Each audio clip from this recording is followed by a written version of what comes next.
سلامة فخامة رئيس الجمهورية حفظه الله ورعاه ولي أمرنا الرئيس علي عبد الله صالح. وأقول بهذه المناسبة السعيدة يشاهدوا أمامهم كيف فرحة الشعب اليمني كافة من صعدة إلى المهرة إلى حضرموت يعبر عن هذه الفرحة السعيدة. ونقول لإخواننا في القاع المشترك جلدوا غيظكم فالذي تنادون به أن الرئيس قد مات لن يموت وسوف يعود إلى بلادنا وسوف نحضر له بأحضاننا وسوف يعود قريبا إن شاء الله.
الحقيقة استبشرنا خيرا، وكان الرئيس في وضع جيد وصحة جيدة، وكانت كلمته مؤثرة في نفوس اليمنيين والعرب والإسلام والعالم جميع.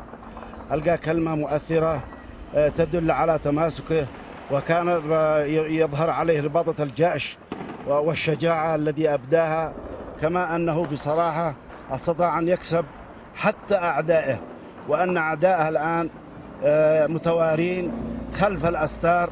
أنا لا أقدر أوصف بما هو يكن في قلب كل يمني، وبالذات هذه الليلة عندما سمعنا فخامة رئيس الجمهورية أداء الكلمة الرائعة الذي أثلجت كل قلب. اليوم يوم عيد كل الأعياد، اليوم هو يوم نصر لكل اليمنيين.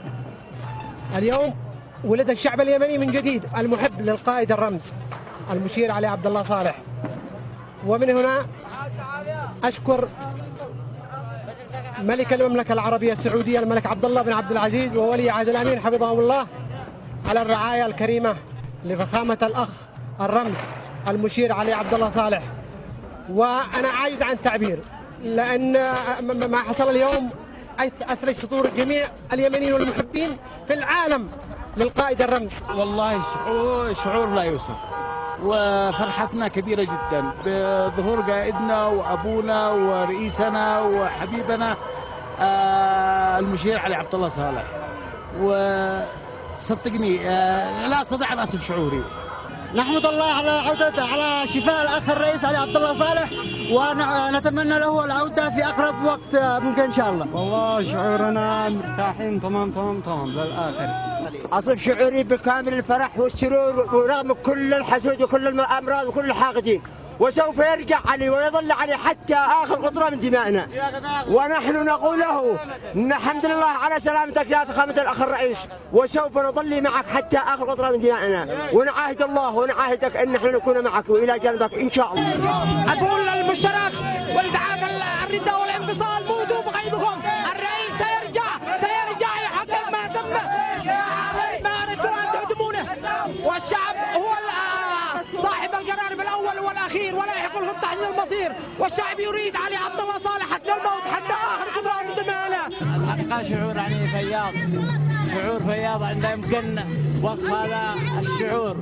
يعني الحمد لله على سلامة الأخ الرئيس القائد المشير علي عبد الله صالح، ويعني هذا أمل وطموح الشعب اليمني كامل بأكمله. يعني ليست فرحة يعني أحد بعينه، ولكنها فرحة الشعب اليمني بأكمله إن شاء الله. باسمي وباسم شباب الجمال الأشقاء الذي يعملون جد واجتهاد، والذين يبذلون كل بأرواحهم وأبنائنا وأخواننا وكل ما نملك. الحمد حتى يرضى ولا الحمد بعد رضاه ولا الحمد إذا رضى على خروج الرئيس وشوفته بألف سلامة. الحمد لله نشكر على من قام بأوله الله تعالى.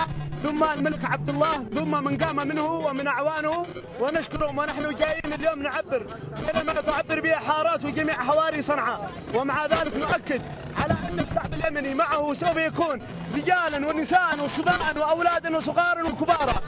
صراحة شعوري ما أقدر أعبر والله عليه، فرحة كبيرة كبيرة كبيرة. شعورك بعد أن ألقى فخامة الرئيس كلمتين من وسط الرئيس؟ الشعب يعبر عن نفسه، الشعب يعبر عن نفسه. هذا وقد لقيت كلمة فخامة الأخ الرئيس علي عبد الله صالح رئيس الجمهورية حفظه الله اهتمام جميع وسائل الإعلام المختلفة، حيث بثت مختلف القنوات الفضائية العربية والعالمية مباشرة وعلى الهواء الكلمة الهامة التي وجهها إلى كافة أبناء الشعب اليمني في الداخل والخارج، والتي ألقاها من مقر إقامته بالجناح الملكي المخصص لفخامته بالمستشفى العسكري بالعاصمة السعودية الرياض، حيث خاطب فيه أبناء الوطن الواحد محييا إياهم على الصمود الذي أبدوه في هذه الأزمة.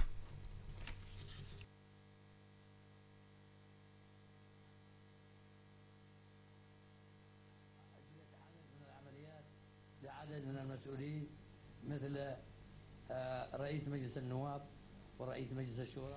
اكتظت الساحات والميادين العامة بالعاصمة صنعاء وعموم محافظات الجمهورية اليوم بملايين المواطنين في جمعة الحمد والشكر لله على سلامة فخامة الأخ الرئيس علي عبد الله صالح رئيس الجمهورية وكبار قادة ومسؤولي الدولة، للتعبير عن فرحتهم وسعادتهم الغامرة بسلامة فخامة الرئيس بعد مشاهدتهم لفخامته مساء أمس، متحدثا إليهم عبر الشاشات الفضائيات